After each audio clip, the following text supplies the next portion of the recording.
Telugu Desam party అధినేత నారా చంద్రబాబు నాయుడు ప్రజాగళం పేరుతో ఎన్నికల ప్రచార కార్యక్రమాన్ని ప్రారంభించారు.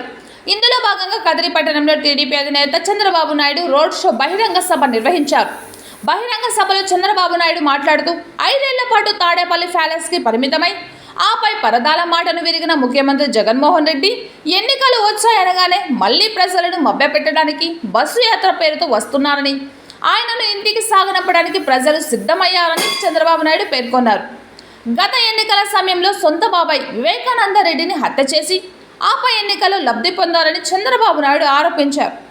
సొంత చెల్లెలు సునీతకు న్యాయం చేయలేదని, వచ్చే ఎన్నికల్లో జగన్కు ఓటు వేయొద్దని వైఎస్ సునీత చెబుతున్నారని తెలిపారు. తెలుగుదేశం పార్టీ వైఎస్ సునీతకు అండగా ఉంటుందని పేర్కొన్నారు. తెలుగుదేశం పార్టీ హయాంలో ముస్లిం మైనార్టీల సంక్షేమానికి కృషి చేయడం జరిగిందని, వారి అభివృద్ధికి అనేక పథకాలు అమలు చేసినట్లు పేర్కొన్నారు. వైసీపీ ప్రభుత్వం వచ్చాక ఆ పథకాలను రద్దు చేసిందని, తెలుగుదేశం మళ్లీ అధికారం చేపట్టాక పథకాలను అమలు చేస్తామన్నారు. అనంత జిల్లాకు పరిశ్రమ తీసుకొచ్చి 50,000 ఉద్యోగాలు కల్పిస్తామని, జగన్మోహన్ రెడ్డి ముఖ్యమంత్రి అయ్యాక రాష్ట్రంలోని పరిశ్రమలు పారిపోయాయని విమర్శించారు. వచ్చే ఎన్నికల్లో మీ భవిష్యత్తు కోసం, పిల్లల భవిష్యత్తు కోసం తెలుగుదేశం పార్టీని గెలిపించాలని చంద్రబాబు ప్రజలకు విజ్ఞప్తి చేశారు. కార్యక్రమంలో కదిరి నియోజకవర్గ TDP incharge Kandikunta Venkat Prasad, Hindupuram parliament అభ్యర్థి బీకే పార్థసారథి, మాజీ ఎమ్మెల్యే ఎంఎస్ పార్థసారథి, పవన్ కుమార్ రెడ్డి, నియోజకవర్గం వ్యాప్తంగా తరలి వచ్చిన టీడీపీ సీనియర్లు, నాయకులు.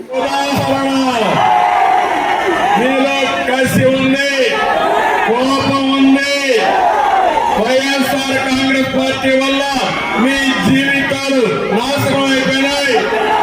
తిరిగి చిత్తుగా ఏడు ఫ్యాన్లు ముక్కలు చేసి వేస్ట్ బాక్స్ లో పడేయాలి. అడుగుతున్నా, ఆ ఫ్యాన్ ఉండాల్సింది డస్ట్బిన్ లో. ఎక్కడుండాలో ఫ్యాను, ఎక్కడుండాలో ఫ్యాను సిద్ధమా మీరు? మన జీవితాలతో ఆడుకున్న ఫ్యాన్ ని ఏం చేద్దాం? ఏం చేద్దాం? ఎన్నికల ముందే రిజల్ట్స్ వచ్చేసాయి. నిన్న నేను బయలుదేరాను, మీ ఉత్సాహం చూశాను. ఇది అన్స్టాపబుల్, ఎవరు ఆపలేరు. నిన్న ఈరోజు జగన్మోహన్ రెడ్డి సభలో సిద్ధం అన్నాడు.